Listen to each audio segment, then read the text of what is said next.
Welcome to బుజ్జి కథలు. అందరూ బాగున్నారా? నేను చాలా బాగున్నాను.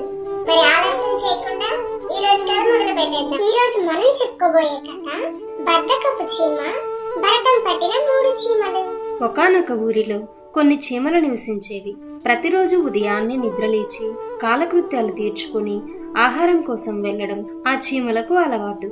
వాటిలో ఒకటే మన చిట్టి చీమ. చిట్టి చీమ బాగా బద్ధకస్తురాలు.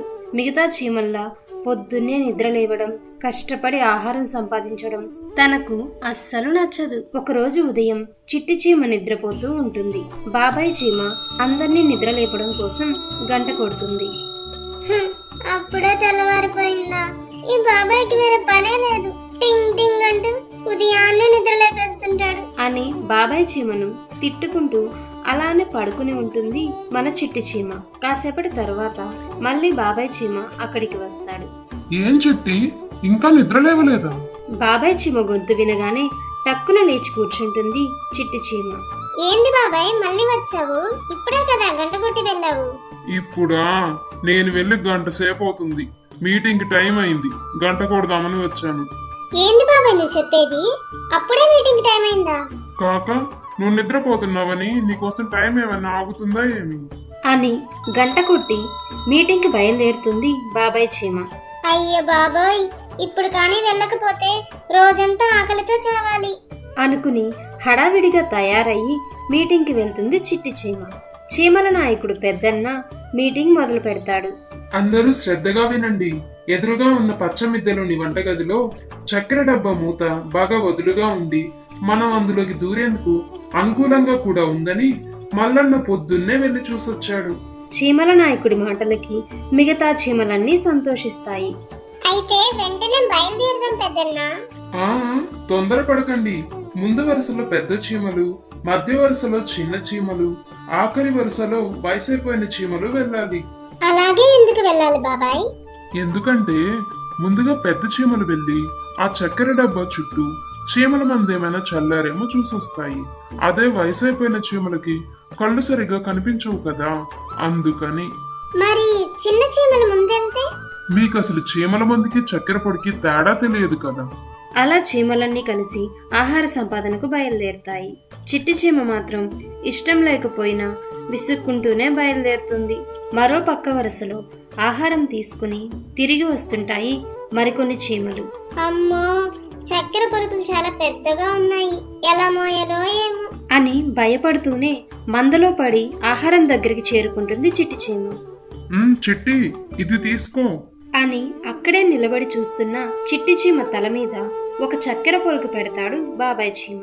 ఆ బరువుకి కళ్ళు బయర్లు కమ్మి తల తిరిగినట్టు అవుతుంది చిట్టి చీమకు. కానీ తొందరగా వెళ్ళు చిట్టి, నీ వెనకాల చూడు ఇంకా ఎంతమంది ఉన్నారు అని బాబాయ్ చీమ చిట్టిని పక్కకు నెట్టి వేరే చీమకు చక్కెర అందిస్తూ ఉంటుంది. చిట్టి చీమ మాత్రం ఆ బరువు మొయ్యలేక అతి భారంగా నడుచుకుంటూ ఎలాగోలా ఇల్లు చేరుకుంటుంది. అమ్మా, వాళ్ళంతా ఒకటే నొప్పులు. ఈ రకంగా రోజు వెళ్ళానంటే తొందరగా పైకి వెళ్ళిపోవడం ఖాయం అనుకుని బాధపడుతూ ఉంటుంది చిట్టి చీమ. అలా ఆ రోజు గడుస్తుంది. మరుసటి రోజు ఉదయం తిరిగి చీమల సమావేశం మొదలవుతుంది. ఈ పక్కనున్న పెంకుటింట్లో తేనె డబ్బా ఒలికిందంట. ఇప్పుడే తెలిసింది. ఆ ఇంట్లో వాళ్ళ దాన్ని తుడిచేసే లోపే మనం వెంటనే వెళ్ళొచ్చేయాలి అంటాడు చీమల నాయకుడు పెద్దన్న. ఇంతలో ఒక ముసలి చీమ నీరసంతో స్పృహ తప్పి పడిపోతుంది. మిగతా చీమలన్నీ కలిసి ఆ ముసలి చీమను అరుగు మీద పడుకోబెట్టి మంచినీళ్ళిచ్చి కొంత ఆహారం కూడా తెచ్చి పెడతాయి. అందరూ వినండి, తాత బాగా నీరసంగా ఉన్నాడు. ఆహారం కోసం మనతో పాటు రాలేడు. అందుకని మనమే తాతకి రోజు ఆహారం తెచ్చి పెట్టాలి అంటాయి మిగతా చీమలు. అప్పటి నుండి చీమలన్నీ రోజు తాము తెచ్చుకున్న ఆహారంలో కొంత భాగాన్ని ఆ ముసలి చీమకు ఇస్తూ ఉంటాయి. అది చూసిన చిట్టి చీమ ఇలా అనుకుంటుంది, ఈ తాత వైభోగమే వైభోగం. కష్టపడకుండానే రకరకాల ఆహార పదార్థాలు ఇంటి ముందుకొచ్చి పడుతున్నాయి.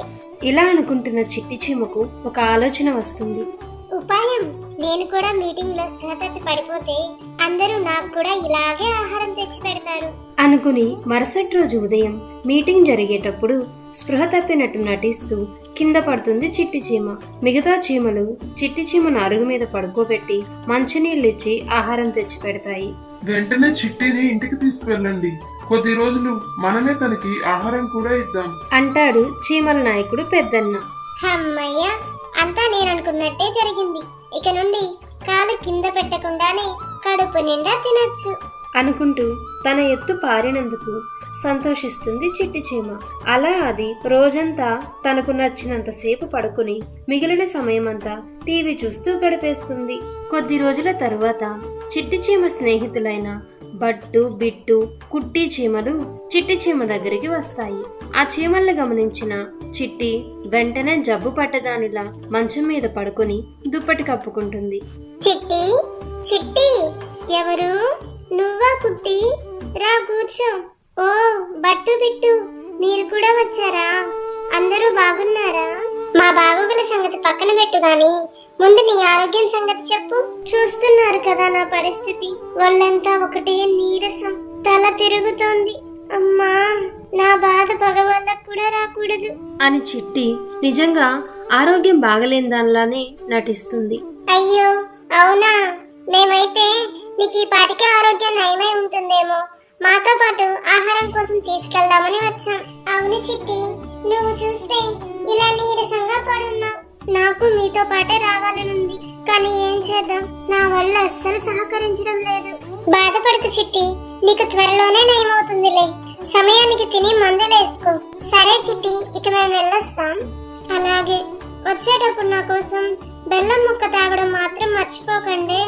అదెలా మర్చిపోతాం చిట్టి, నువ్వు ఇవన్నీ ఏం ఆలోచించకుండా పడుకో అని చెప్పి ఆ 3 చీమలు అక్కడి నుండి బయలుదేరుతాయి. అవి వెళ్లిపోయాయి అనుకుని చక్కెర తింటూ టీవీ చూస్తూ కూర్చుంటుంది చిట్టి. చిట్టి చీమ ఇంటి నుండి బయలుదేరిన 3 చీమలు ఇలా మాట్లాడుకుంటాయి. పాపం చిట్టి ఆరోగ్యం బాలేక ఎంత అవస్థ పడుతుందో. అవస్థ పాడ నాకు చూడ ఇదేదో నాటకంలో అనిపిస్తుంది. ఊరికి అలా అనుకుబెట్టు, ఓ పక్క తన బాధ కళ్ళారా చూసి కూడా ఇలా అంటావే. ఈ విషయం చిట్టికి తెలిస్తే ఎంత బాధపడుతుందో. బాగా బొంగ, అదంతా ఉత్త నాటకమే. ఏంటి పట్టు, నువ్వు కూడా నాటకం ఆడాల్సినంత కర్మ చిట్టికేంటి? రోజు ఆహారం కోసం మనం పడే బాధలు తెలియనివి కాదు. వాటి నుండి తప్పించుకోవడానికే ఈ నాటకం అంతా. సరిగ్గా చెప్పావు బట్టు, కానీ కష్టం చేయకుండా కూర్చొని తినడానికే ఇలా నాటకం ఆడుతుంది. ఆపండి, ఇక చాలు. నాకు చిట్టి మీద నమ్మకం ఉంది, అది మనల్ని మోసం చేయదు. అబ్బో, ఆ చిట్టి సత్యహరిచంద్రుడు కొడుకు, మరి అబద్ధాలు చెప్పదు, మోసాలు చేయదు. మరే ఆ సోముడిపతి చిట్టి గురించి మాకు తెలియదా? అయితే పదండి, తిరిగి ఆ చిట్టి ఇంటికే వెళ్దాం. అది నిజంగానే జబ్బు పడిందని మీకు నిరూపిస్తే గాని నమ్మేలా లేరు. పదైతే వెళ్దాం. అలా చిట్టి మీద అనుమానంతో ఆ 3 చీమలు కలిసి తిరిగి చిట్టి చీమ ఇంటికి బయలుదేరుతాయి. ముందు నుండి కాదు, ఇంటి వెనక నుండి వెళ్దాం. అప్పుడే మనకు అసలు నిజం తెలుస్తుంది. నువ్వు చెప్పినట్టే వెళ్దాం అని ఆ 3 చీమలు ఇంటి వెనుక భాగం నుండి వెళ్లి చిట్టి చీమ ఏం చేస్తుందా అని కిటికీలో నుండి తొంగి చూస్తాయి. అప్పటికే మన చిట్టి చీమ టీవీలో పాటలు పెట్టుకొని డాన్స్ చేస్తూ ఉంటుంది. అమ్మ చిట్టి, ఎంత మోసం చేశారా నిన్ను. తొందరపడకు కుట్టి, మనం ఇప్పుడు వెళ్తే అది మళ్ళీ ఏదో ఒకటి చెప్పి తప్పించుకుంటుంది. అవును కుట్టి, తన బద్ధకం శాశ్వతంగా పోగొట్టేలా మనమే ఏదైనా మంచి ఉపాయం ఆలోచించాలి అని ఆ 3 చీమలు ఆలోచనలో పడతాయి. ఇలా చేస్తే బాగుంటుంది అని బట్టు చీమ మిగతా 2 చీమలతో రహస్యంగా ఏదో చెప్తుంది. ఆ 2 చీమలు కూడా అందుకు అంగీకరిస్తాయి. కాసేపటి తరువాత ఆ 3 వెళ్లి ఒక డాక్టర్ చీమని వెంట పెట్టుకు వస్తాయి. చిట్టి చిట్టి, తలుపు తీ. ఇందాకే కదా వెళ్ళారు వీళ్ళు, మళ్ళీ ఎందుకు వచ్చారు అనుకుంటూ భయం భయంగా టీవీ ఆపేసి వెళ్లి తలుపు తీస్తుంది చిట్టి చీమ. ఏంటి, మీరింకా ఆహారం కోసం వెళ్ళలేదా? నీ ఆరోగ్యం ఎంతలా పాడైతే నిన్నొక్కదాన్నే ఇక్కడ వదిలేసి మేమెలా వెళ్ళగలం చెప్పు. అందుకే చిట్టి, నీకోసం డాక్టర్ని తీసుకొచ్చాం. అమ్మో, డాక్టరా? చిట్టి చీమ భయం భయంగానే వెళ్లి మంచం మీద పడుకుంటుంది. మా చిట్టికి ఏమైందో చూడండి డాక్టర్. డాక్టర్ చీమ చిట్టి చీమను పరీక్షించినట్టు నటించి చాలా సీరియస్ గా ముఖం పెడుతుంది. ఏమైంది డాక్టర్? లాభం లేదు, జబ్బు బాగా ముదిరిపోయింది. ఇక మీ చిట్టి ఎక్కువ రోజులు బ్రతకడు. అయ్యో చిట్టి, ఎంత పని జరిగిపోయింది. అని కుట్టి చీమ ఏడుస్తున్నట్టు నటించడం మొదలు పెడుతుంది. వీళ్ళ మాటలకి చిట్టి చీమ కంగారు పడుతుంది.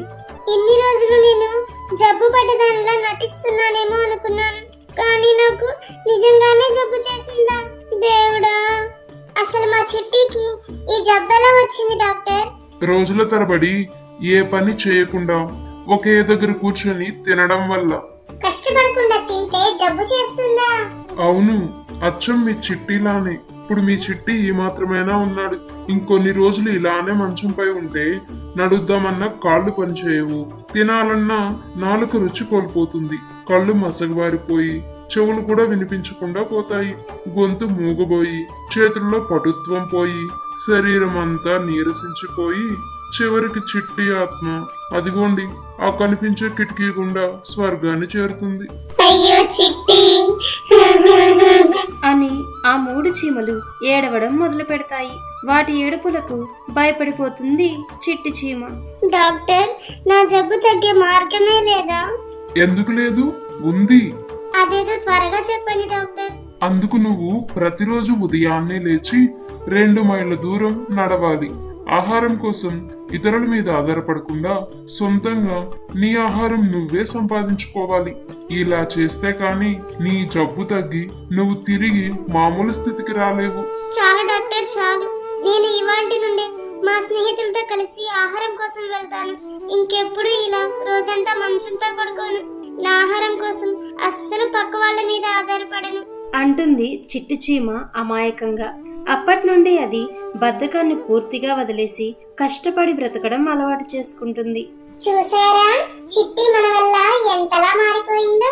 అవును, అందుకే అన్నారు ఏ చెడు అలవాటునైనా మొగ్గలోనే తుంచేయాలని. అచ్చంగా మనం చిట్టి బద్ధకాన్ని తుంచేసినట్టు. అని చిట్టి చీమలో వచ్చిన ఈ మార్పుకి ఆ 3 చీమలు సంతోషిస్తాయి. ఈ కథ కనుక మీకు నచ్చినట్లయితే వెంటనే ఈ వీడియోని లైక్ చేయండి. ఇలాంటి మరిన్ని మంచి మంచి కథల కోసం మా బుజ్జి కథలు యూట్యూబ్ ఛానల్ ని సబ్స్క్రైబ్ చేసుకోండి. Thanks for watching.